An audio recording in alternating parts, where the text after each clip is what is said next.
Sarah Martinez had always been different from other women her age. At 32, she carried herself with a confidence that made people take notice. Her shoulders were always straight, her walk purposeful, and her eyes held a sharpness that seemed to see everything around her. Most people assumed she was military, though she never talked about her past. On that Tuesday morning in downtown San Diego, Sarah was running errands like any other civilian. She had stopped at the local coffee shop, the same one she visited every week. The barista, Jenny, always smiled when she saw Sarah coming. There was something comforting about Sarah's presence, something that made people feel safe. "The usual?" Jenny asked, already reaching for the large black coffee. "You know me too well," Sarah replied with a small smile. She paid and took her coffee to a corner table where she could watch the street through the large windows. It was a habit she couldn't break, always positioning herself where she could see potential exits and watch for anything unusual. As she sipped her coffee and checked her phone, Sarah noticed 3 men in military uniforms enter the coffee shop. They weren't there for coffee. Their eyes scanned the room systematically until they landed on her. Sarah's body tensed automatically, years of training kicking in, even though she tried to live a quiet life now. The men approached her table, and the tallest one, a sergeant with stern features, spoke first. "Ma'am, we need to see some identification." Sarah looked up calmly, though her heart rate had increased. "Is there a problem, officer?" "We've received reports that you've been claiming to be a Navy SEAL," the sergeant continued. "That's a serious federal offense. We need you to come with us for questioning." The coffee shop had gone quiet. Jenny behind the counter looked confused and worried. Other customers had stopped their conversations to watch the scene unfold. Sarah felt the familiar weight of unwanted attention, something she had tried so hard to avoid in her civilian life. "I think there's been a misunderstanding," Sarah said quietly, reaching slowly for her wallet.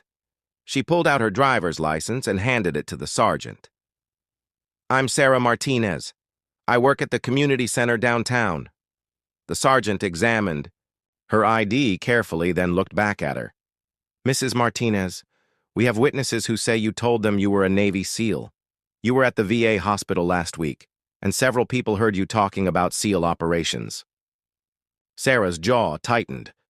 She remembered that day clearly. She had been visiting her friend Mike, a veteran who had lost his leg in Afghanistan. Some other veterans in the waiting room had started sharing war stories, and when they asked about her service, she had been honest about her experiences.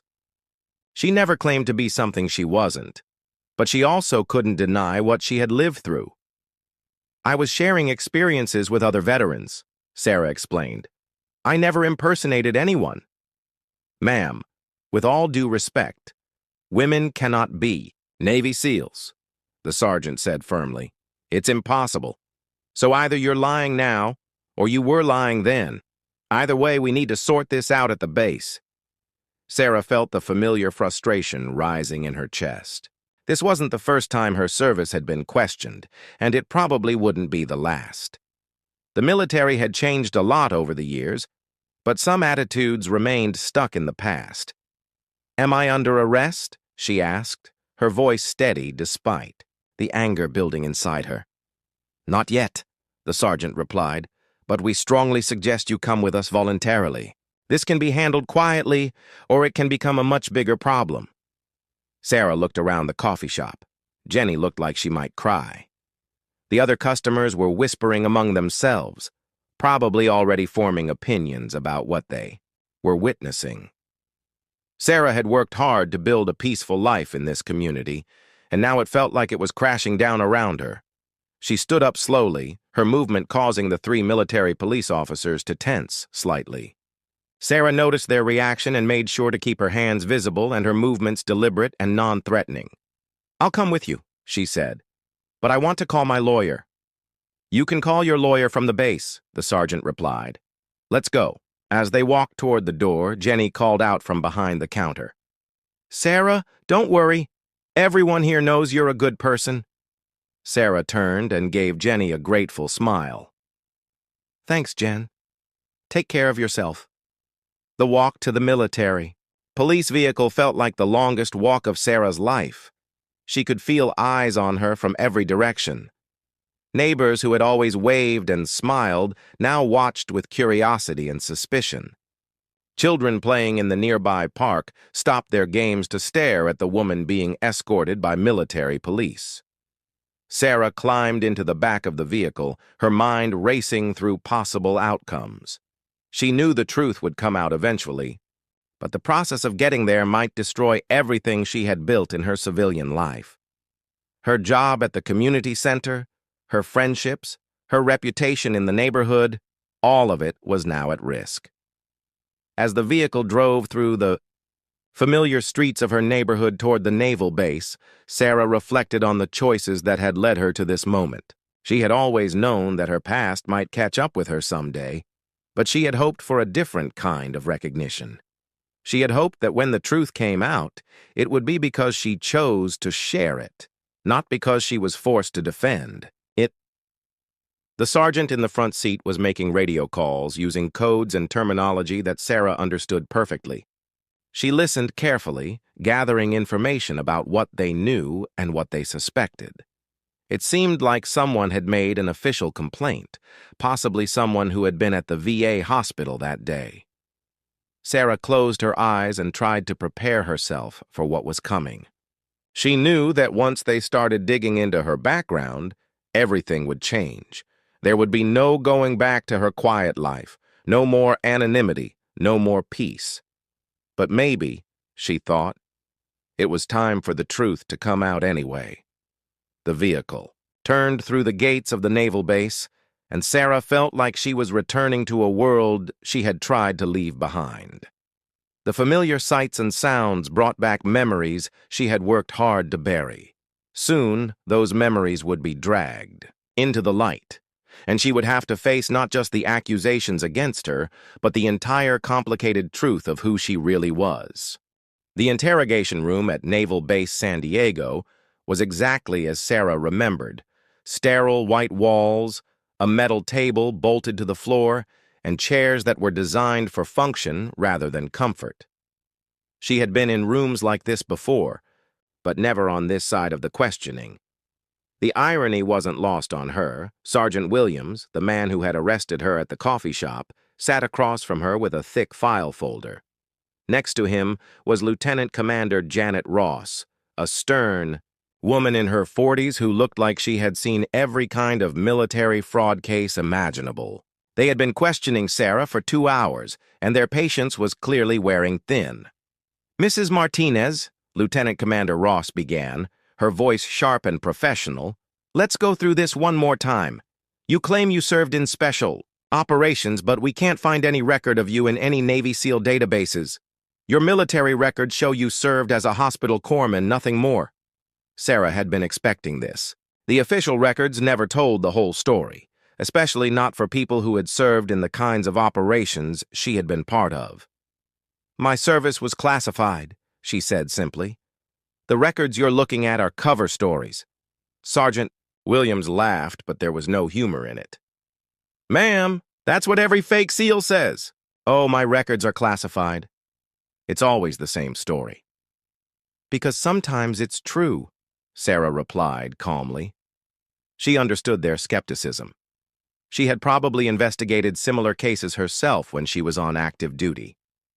The difference was she had known which claims were real and which weren't. Lieutenant Commander Ross leaned forward. "Mrs. Martinez, let me explain something to you.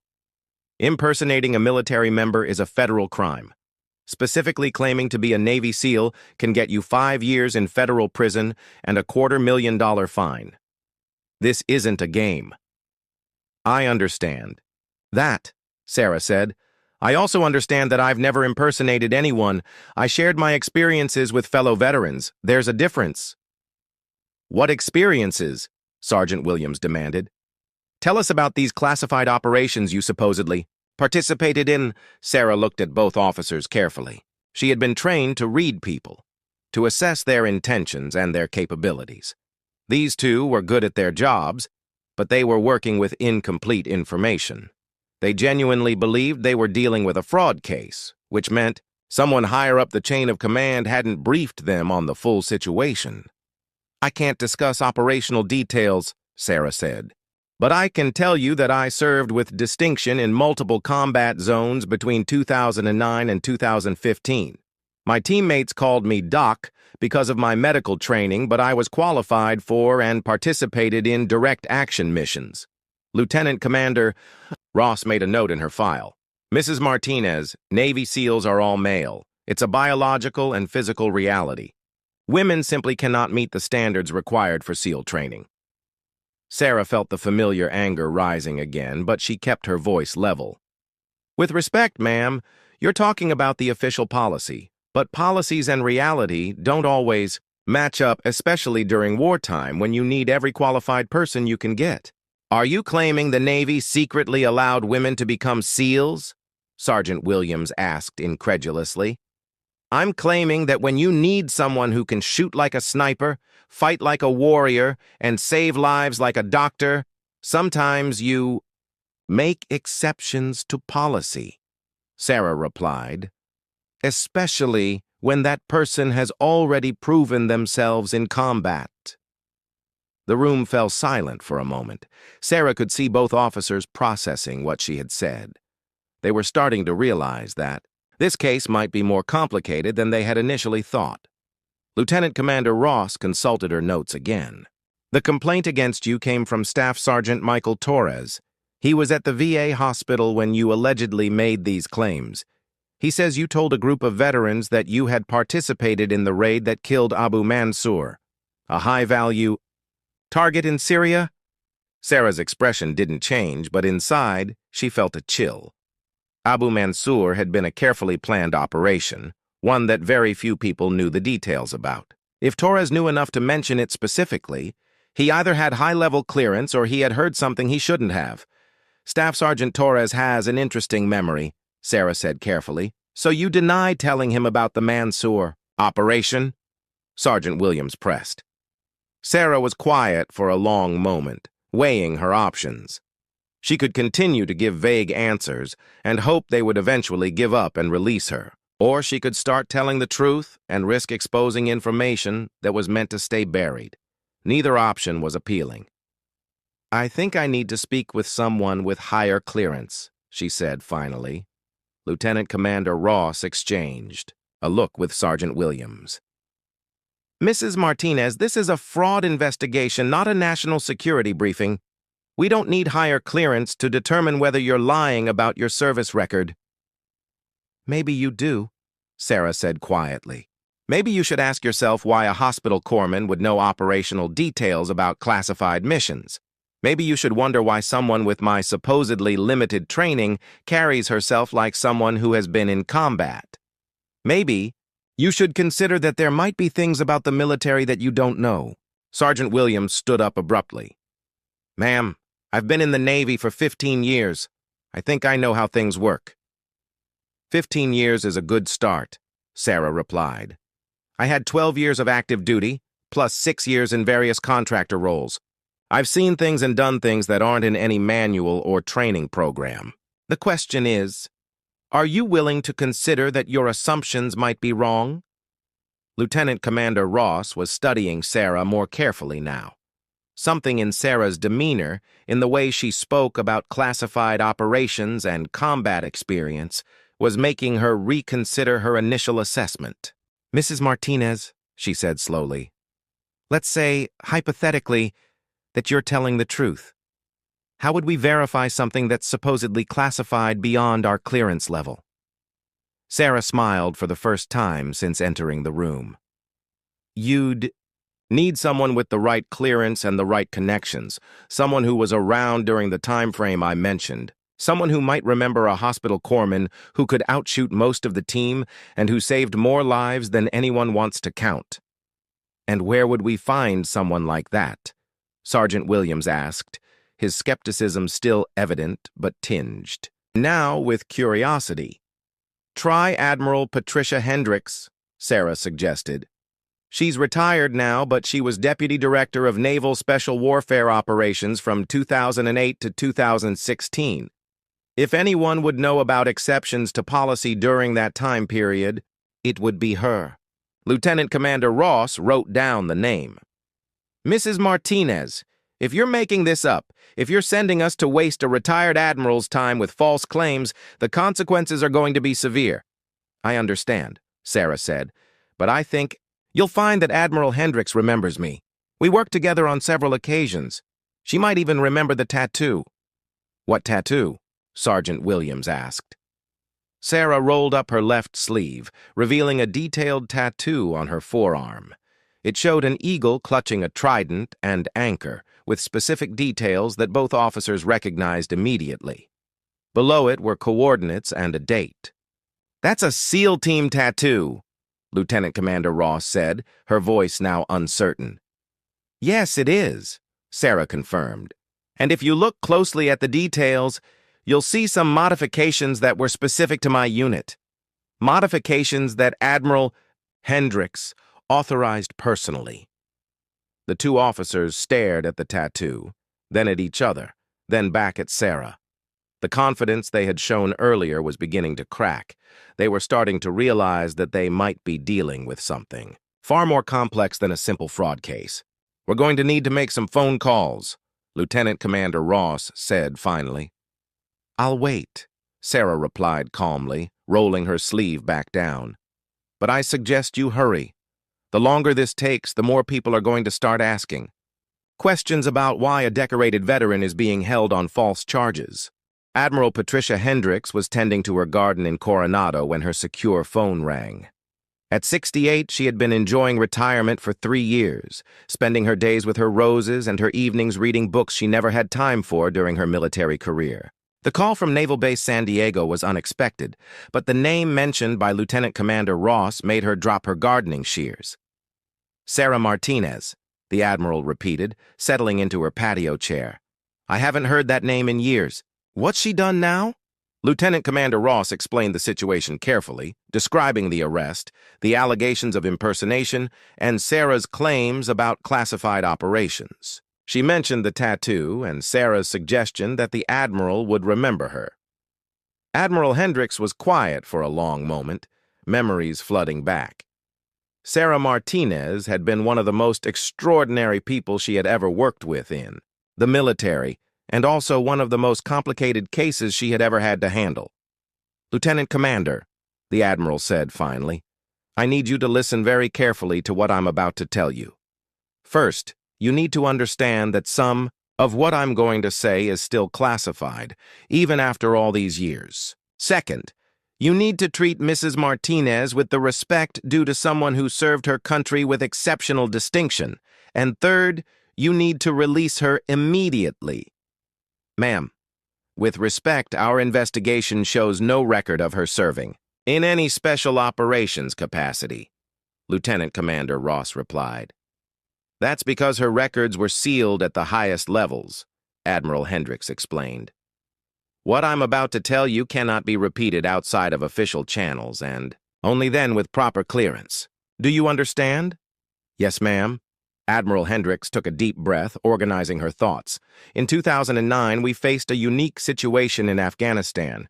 We had intelligence about a high-value target who was using a medical facility as cover for terrorist operations. The facility treated women and children, which meant our usual approach wouldn't work. We needed someone who could infiltrate the facility as medical personnel, gather intelligence, and, if necessary, eliminate the target. Lieutenant, Commander Ross was taking notes furiously. Ma'am, how does this relate to Mrs. Martinez? Hospital Corpsman Martinez had already distinguished herself in combat situations. She had saved dozens of lives under fire, and her shooting scores were higher than most SEALs. More importantly, she had the medical credentials to operate in the environment we needed to access. The Admiral paused, remembering the debates that had raged at the highest levels of command about the operation. The Secretary of Defense personally authorized her temporary assignment to SEAL Team 6 for this specific mission. She underwent accelerated training and proved herself capable of meeting every standard we required. The mission was successful. The target was eliminated, and dozens of civilian lives were saved. But ma'am, Lieutenant Commander Ross interjected, women aren't allowed in SEAL teams. Officially, no, Admiral Hendricks agreed. But during wartime, when American lives are at stake, sometimes the brass makes exceptions. Mrs. Martinez was never officially a Navy SEAL, but she served with SEAL teams on multiple occasions over a 6-year period. She was given special clearance and operated under a classification level that most people will never even hear about. Lieutenant Commander Ross felt like her understanding of military protocol was being turned upside down. How many people knew about this arrangement? Fewer than 20 people in the entire chain of command, the Admiral replied. It was deemed necessary for operational security and for Mrs. Martinez's protection. There were people who would have tried to end her career if they had known she was operating in that capacity. What about the tattoo she mentioned? Admiral Hendricks chuckled, the first time she had smiled during the conversation. I authorized that tattoo personally. Sarah had earned it through blood, sweat, and saving more lives than I can count. The modifications she mentioned, the specific positioning of the eagle's wings, and the date below the coordinates, those were my idea. I wanted there to be a way to verify her service if questions ever arose. Ma'am, this is... Lieutenant Commander Ross struggled to find words. Unprecedented? Yes, it was. But Sarah Martinez is an unprecedented person. She participated in operations that will remain classified for decades. She was wounded twice in combat and continued fighting both times. She saved the lives of team members who initially didn't want a woman on their missions. By the end of her service, those same men would have followed her into any battle. Admiral Hendricks stood up and walked to her study, where she kept certain mementos from her military career. In a locked drawer was a photograph that few people had ever seen.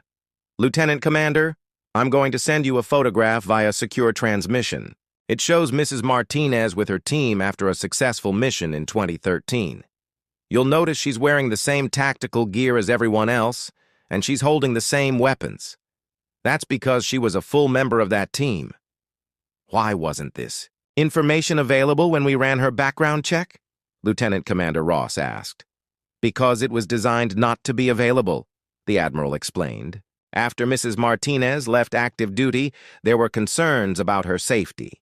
She had made enemies during her service, people who would target her if they knew where to find her. The decision was made to bury her Special Operations Service and allow her to disappear into civilian life. Lieutenant Commander Ross was processing this information, trying to understand the implications. So when she told those veterans at the VA hospital about her experiences, she was being honest about her service, Admiral Hendricks confirmed. The mistake was that she assumed she was among people who would understand the sensitive nature of what she was sharing. Someone obviously didn't understand that sensitivity. What should we do now, ma'am? Admiral Hendricks was quiet for a moment, considering her options. Sarah Martinez had earned the right to live in peace, but that peace had now been shattered. There would be no putting this genie back in the bottle. First, you release her immediately with a full apology, the Admiral said firmly. Second, you make sure this incident is recorded properly in her file with the appropriate security classifications. Third, you find out who made the complaint against her and make sure they understand the seriousness of what they've done. Yes, ma'am. Is there anything else? Admiral Hendricks looked at the photograph in her hands, remembering the young corpsman who had risked everything to serve her country in ways that would never be officially recognized. Yes, she said. You tell Sarah that Admiral Hendricks says. It's time she stopped hiding. She's earned the right to be proud of her service, and the country has changed enough that maybe, just maybe, she can finally tell her story properly. I'll pass along that message, ma'am. And Lieutenant Commander, Admiral Hendricks added, when you see that tattoo again, remember that it represents sacrifice and service that goes far beyond what most people will ever understand. Sarah Martinez didn't just serve her country, she helped redefine what service means. After ending the call, Admiral Hendricks sat in her study for a long time, holding the photograph and remembering one of the finest warriors she had ever had the privilege to command. She wondered if Sarah was ready for her story to finally come to light, or if the quiet life she had built would be enough to sustain her through what was coming next. Outside, the sun was setting over Coronado, casting long shadows across the garden she had been tending when the call came. Tomorrow, she thought, she might need to make some calls of her own. There were people who needed to know that Sarah Martinez's story was about to become public, and preparations would need to be made. Lieutenant Commander Ross returned to the interrogation room with a completely different demeanor than when she had left. Her stern expression had been replaced by something that looked almost like embarrassment. Sergeant Williams noticed the change immediately and straightened in his chair. Sarah looked up as they entered, reading their body language with the skill of someone trained to assess situations quickly. She could see that something fundamental had changed during their absence. "Mrs. Martinez," Lieutenant Commander Ross began, then stopped and cleared her throat. "I mean Petty Officer Martinez. I owe you an apology." Sarah raised an eyebrow but said nothing. She had learned long ago that sometimes the best response was to let other people fill the silence. "We spoke with Admiral Hendricks." Lieutenant Commander Ross continued. "She explained the situation, your situation. I had no idea that someone with your background was operating in our area of responsibility." Sergeant Williams looked confused, glancing between his superior officer and Sarah. "Ma'am, what exactly did the Admiral tell you?" Lieutenant Commander Ross hesitated, clearly struggling with how much she could reveal. "Sergeant, what I can tell you is that Mrs. Martinez's service record is classified at levels we don't have access to. She served with distinction in special operations from 2009 to 2015, and her claims about her experience are legitimate. But women can't be SEALs," Sergeant Williams protested. "Officially, that's correct," Lieutenant Commander Ross agreed. "But during wartime, exceptions are sometimes made for extraordinary circumstances and extraordinary people," Sarah finally spoke. "Sergeant Williams, I understand your confusion. I lived in that confusion for 6 years. Every day, I had to prove myself to people who didn't think I belonged. Every mission, I had to earn the right to be there. It wasn't easy, and it wasn't always fair, but it was necessary." Sergeant Williams stared at her, trying to reconcile what he was hearing with everything he thought he knew about military structure and protocol. "The tattoo," Lieutenant Commander Ross said. "Admiral Hendricks explained the modifications. She said you earned every line of that design." Sarah rolled up her sleeve again, looking at the tattoo she had carried for nearly a decade. "The eagles. Wings are positioned at a specific angle that represents the missions I participated in. The coordinates mark the location where I pulled 3 team members out of an ambush in Afghanistan. The date is when I was officially cleared for direct action operations." She pointed to small details that neither officer had noticed during their first examination. "These symbols here represent the different specializations I qualified for: medical, communications, demolitions, and marksmanship. Admiral Hendricks said if anyone ever questioned my service, these details would prove my legitimacy to anyone with the right knowledge." Lieutenant Commander Ross was taking notes again, but this time her purpose was different. Instead of building a case against Sarah, she was documenting the resolution of a mistaken investigation. "Mrs. Martinez, I need to ask you about the complaint that brought you here. Staff Sergeant Torres claimed you were boasting about classified operations. How do you want us to handle that?" Sarah's expression hardened slightly. "Torres was at the VA hospital when I was visiting a friend. A group of veterans were sharing war stories, and when they asked about my service, I shared some experiences. I was careful not to reveal operational details, but I did mention that I had been involved in certain missions. Torres seemed to know specific details about the Abu Mansour operation," Sergeant Williams noted. "That's interesting," Sarah said, "because that operation was classified at such a high level that very few people knew the details. If Torres knows about it, either he has clearance I wasn't aware of, or he heard something he shouldn't have." Lieutenant Commander Ross made another note. "We'll need to investigate how Torres came by that information." There's something else you should know, Sarah continued.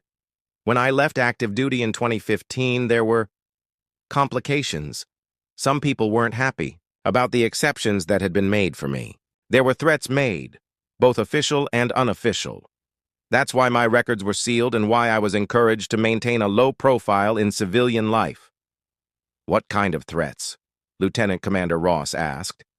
Sarah was quiet for a moment, remembering the final months of her military career. There were people who felt that allowing a woman to serve in special operations was dangerous precedent. They worried that it would lead to changes in policy that they weren't ready for.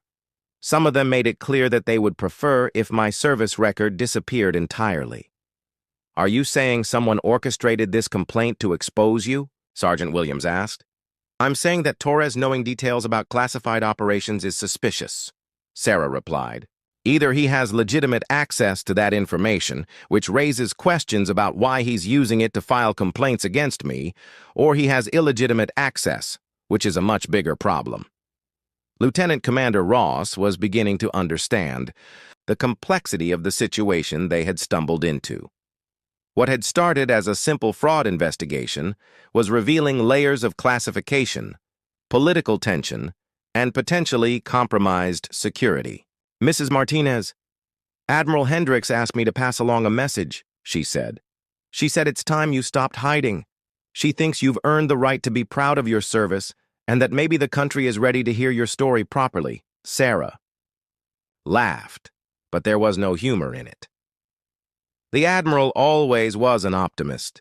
She believed that people would eventually accept change, that merit would ultimately matter more than tradition. I'm not sure I share her confidence.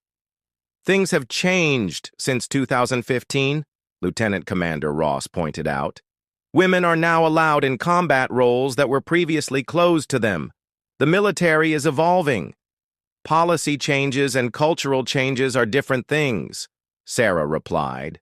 The policy might allow women in special operations now, but that doesn't mean the culture has accepted it. I'm living proof of that. Here I am, 8 years after leaving active duty, still having to defend my service record. Sergeant Williams had been listening to this exchange with growing amazement. Ma'am, if you don't mind me asking, what was it like, being the only woman in those situations? Sarah considered the question carefully. Lonely, sometimes. Difficult, often. But also incredibly rewarding. I saved lives. I completed missions that helped keep America safe. And I proved that capability matters more than gender. The men I served with eventually accepted me based on my performance, not my gender. That acceptance meant everything. And now? Lieutenant Commander Ross asked. What happens now that this has come to light? Sarah stood up and walked to the small window in the interrogation room. Outside, she could see the familiar sights of the naval base where she had once trained and prepared for missions that would take her around the world. Now I have to decide whether I want to keep hiding or whether I'm ready to deal with the consequences of being public, she said. Either way, my quiet life is over. Too many people know now, and word will spread. She turned back to face the two officers. The question is, what are you going to do with this information? Are you going to quietly close this case and let me disappear again?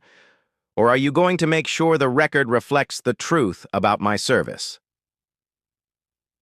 Lieutenant Commander. Ross and Sergeant Williams exchanged glances. They both understood that their decision would have implications far beyond this single case. They were dealing with a piece of military history that had been hidden for nearly a decade, and their choice would determine whether that history remained buried or finally came to light.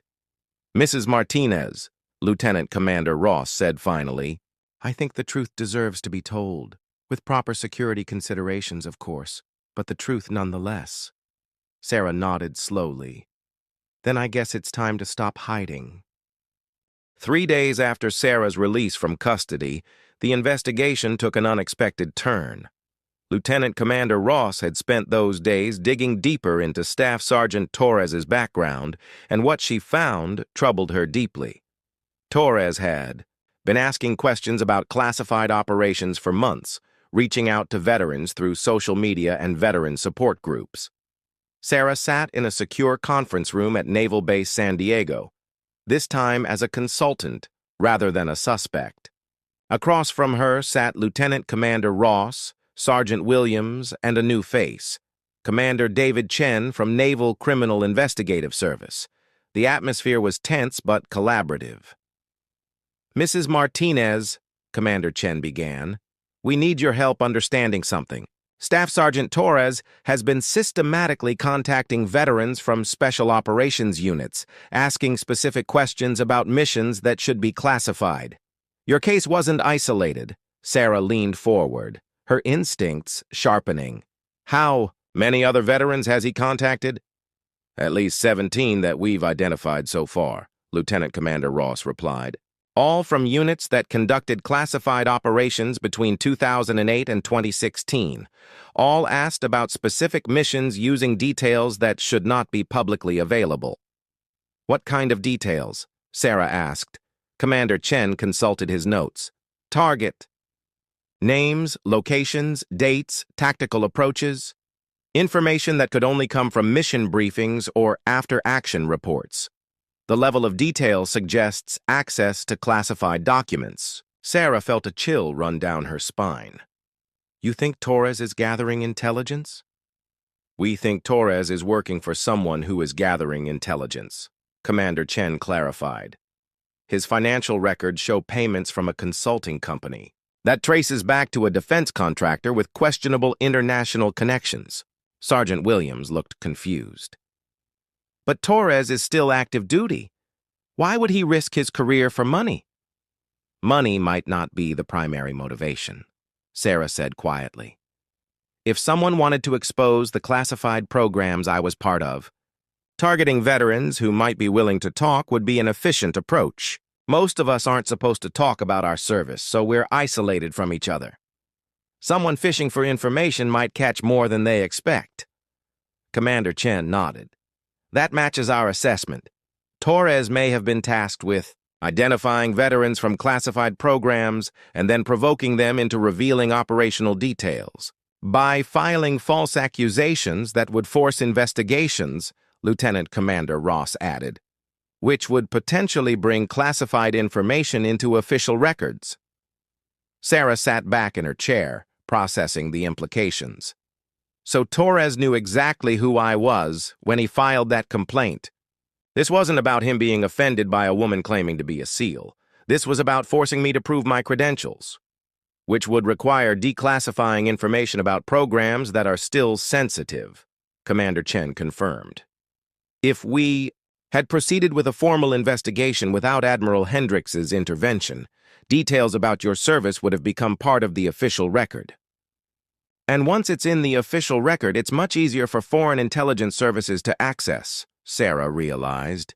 "Even with classification levels, there are always ways to piece together information from official sources." "Lieutenant Commander," Ross was taking notes furiously. "Mrs. Martinez, during your conversation with the veterans at the VA hospital, did Torres ask any specific questions?" Sarah closed her eyes, remembering that day. "He didn't participate much in the general conversation. But when I mentioned that I had served in a medical capacity in combat zones, he asked very specific questions about which zones and which time periods.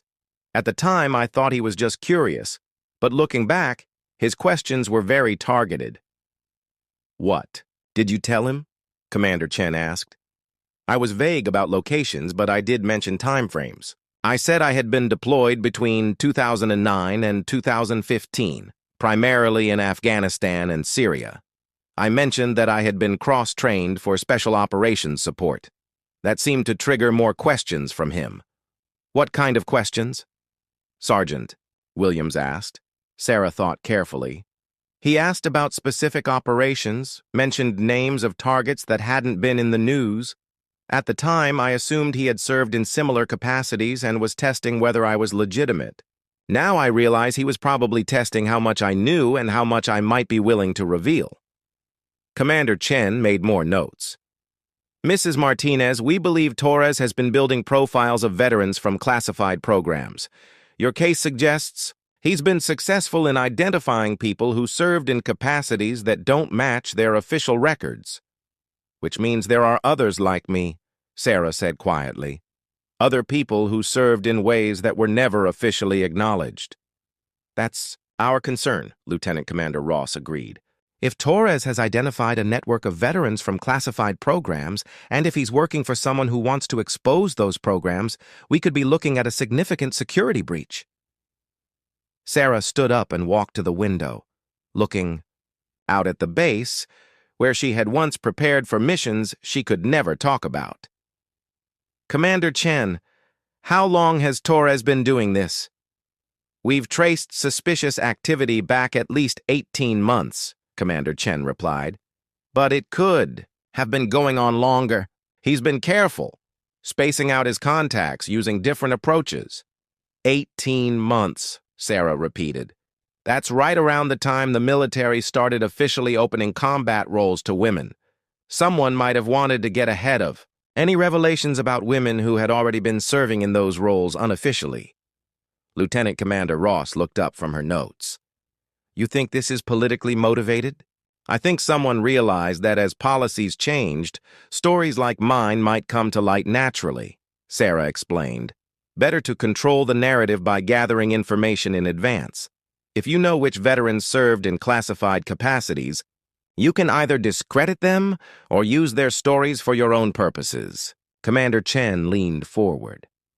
Mrs. Martinez, we need your help with something. We want to set up a controlled operation to catch Torres in the act. Are you willing to make contact with him again? Sarah turned back to face the group. What did you have in mind? Torres doesn't know that his complaint against you backfired, Lieutenant Commander Ross explained.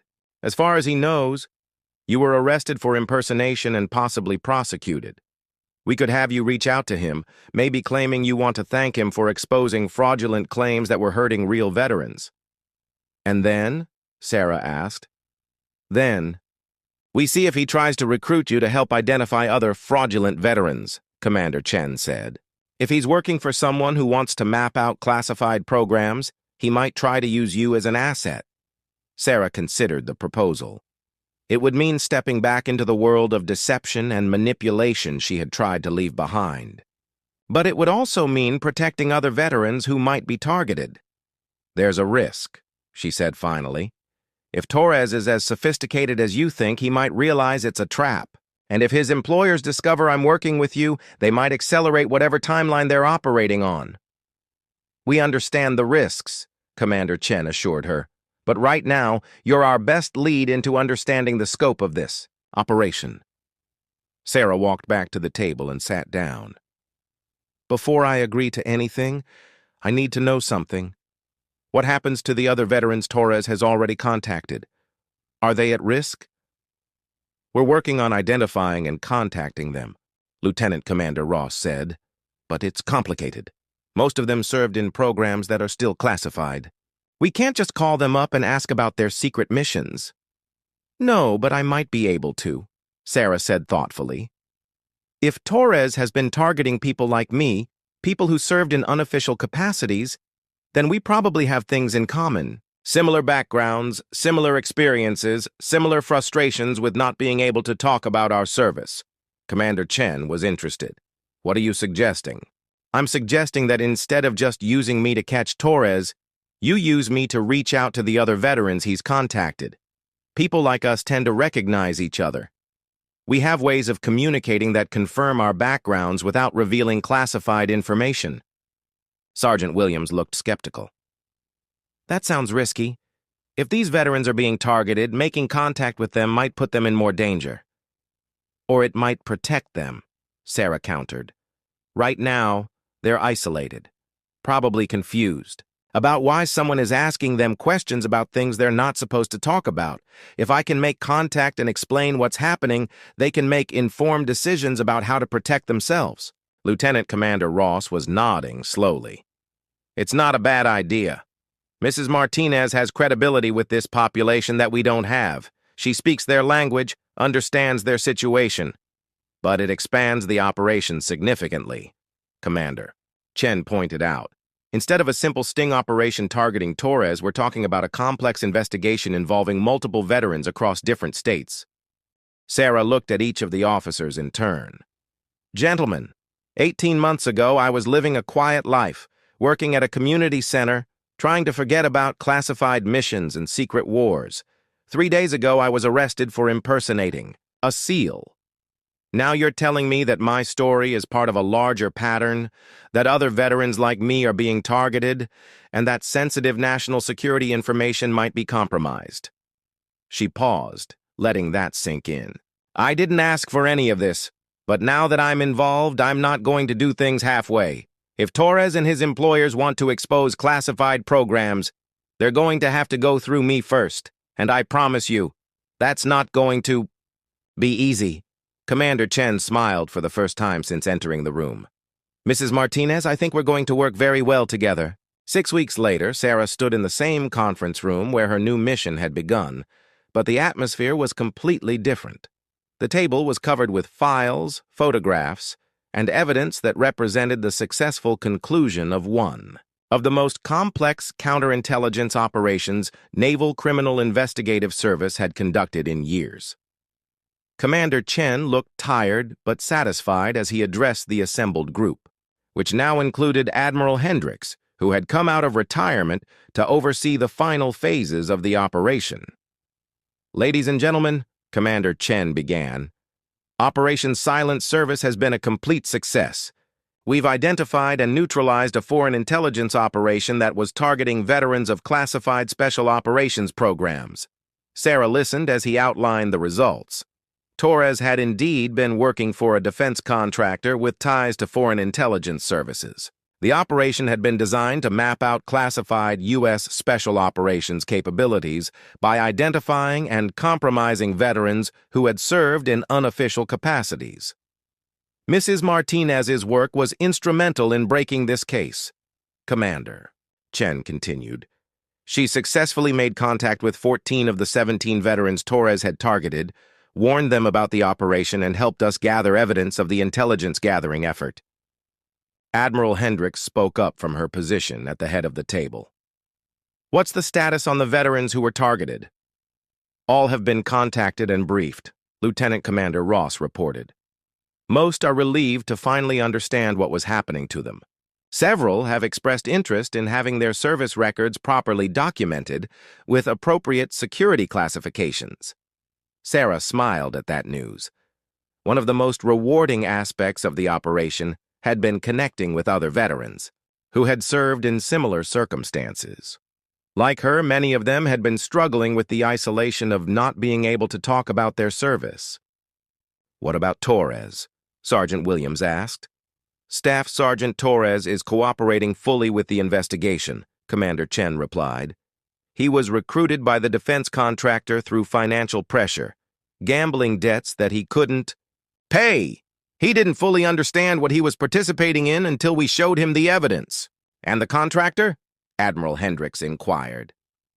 3 arrests so far, including the primary handler, Commander Chen said.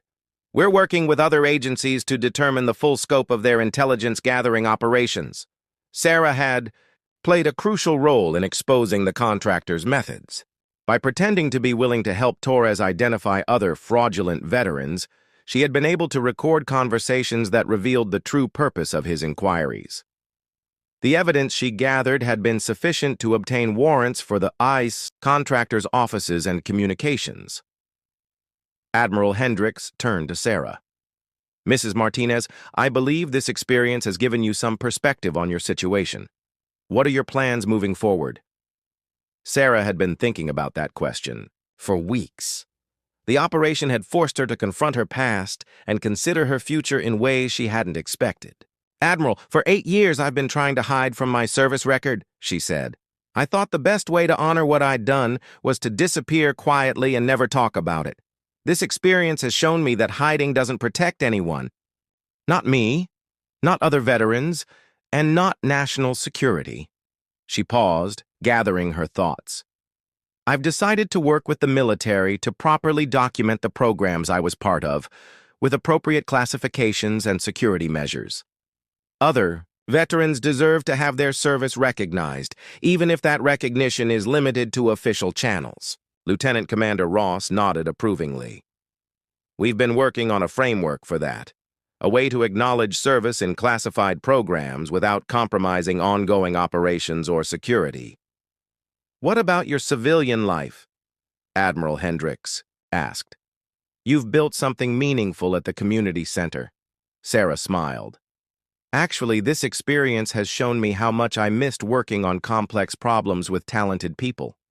Commander Chen has asked if I'd be interested in consulting work with NCIS, helping them understand how to investigate cases involving veterans of classified programs. Commander Chen confirmed this. Mrs. Martinez has unique insights into this. Population. She understands both the operational and psychological aspects of serving in unofficial capacities. We could use her expertise. And the community center? Sergeant Williams asked. I'll continue working there part-time, Sarah replied. The veterans I serve there need someone who understands their experiences. Now I can be more helpful to them, knowing that I don't have to hide my own background. Admiral Hendricks looked pleased. Mrs. Martinez, 8 years ago when I authorized your service with special operations units, I knew we were setting a precedent. I hoped that someday your service would be recognized properly. I'm glad that day has finally come. She stood up and walked around the table to where Sarah was sitting. There's something else, the Admiral said, pulling a small box from her. Briefcase. This is long overdue. Inside the box was a Bronze Star medal, along with official documentation of Sarah's service record, properly classified but officially recognized. For exceptional service in combat operations, Admiral Hendricks, read from the citation. Hospital Corpsman, First Class. Sarah Martinez distinguished herself through extraordinary heroism and professional skill during multiple special operations missions. Her actions directly contributed to mission success and saved the lives of numerous teammates and civilians. Sarah felt tears welling up in her eyes as she accepted the medal. For 8 years, she had carried the weight of unrecognized service, wondering if what she had done mattered to anyone besides herself and the people she had served with. Thank you, Admiral, she said quietly. This means more than you know. Commander. Chen stood up. Mrs. Martinez, there's one more thing. The investigation revealed that several other women served in similar capacities during the same time period. They've been dealing with the same isolation and uncertainty you experienced. Would you be interested in helping us reach out to them? Sarah looked around the room at the faces of people who had become colleagues and friends over the past 6 weeks. For the first time since leaving active duty, she felt like she was part of a team again. Commander, I thought you'd never ask. 3 months later, Sarah stood in front of a small group of women veterans at a secure facility in Virginia. Each of them had served in special operations capacities that had never been officially acknowledged. Each had been struggling with the isolation of not being able to talk about their service. Ladies, Sarah began, for years, each of us thought we were alone. We thought our stories were too sensitive to share, too complicated to explain, too unusual for anyone to understand. Today we start changing that. She looked at each woman in turn, seeing her own experiences reflected in their faces. We served our country with distinction in roles that weren't supposed to exist. We proved that capability matters more than gender. That courage comes in many forms, and that sometimes the most important service happens in the shadows. Now it's time to step into the light. The room was quiet for a moment, then one of the women spoke up. What happens now? Sarah smiled, thinking about the journey that had brought her from a coffee shop arrest to this moment of recognition and purpose. Now we make sure that the women who come after us don't have to hide their service. We make sure that their stories are told properly, with honor and recognition. And we make sure that no one can ever again question whether we belonged where. We served. She paused, feeling the weight of the Bronze Star in her pocket and the responsibility it represented. Now we make sure that our service matters not just to us, but to history. Outside the secure facility, American flags flew in the Virginia breeze, symbols of the country these women had served in ways that few would ever fully understand. Their stories would remain classified for years to come, but they would no longer be forgotten. They would no longer be alone, and they would no longer have to hide who they were and what they had accomplished. Sarah Martinez had learned that sometimes the greatest act of service is simply refusing to disappear.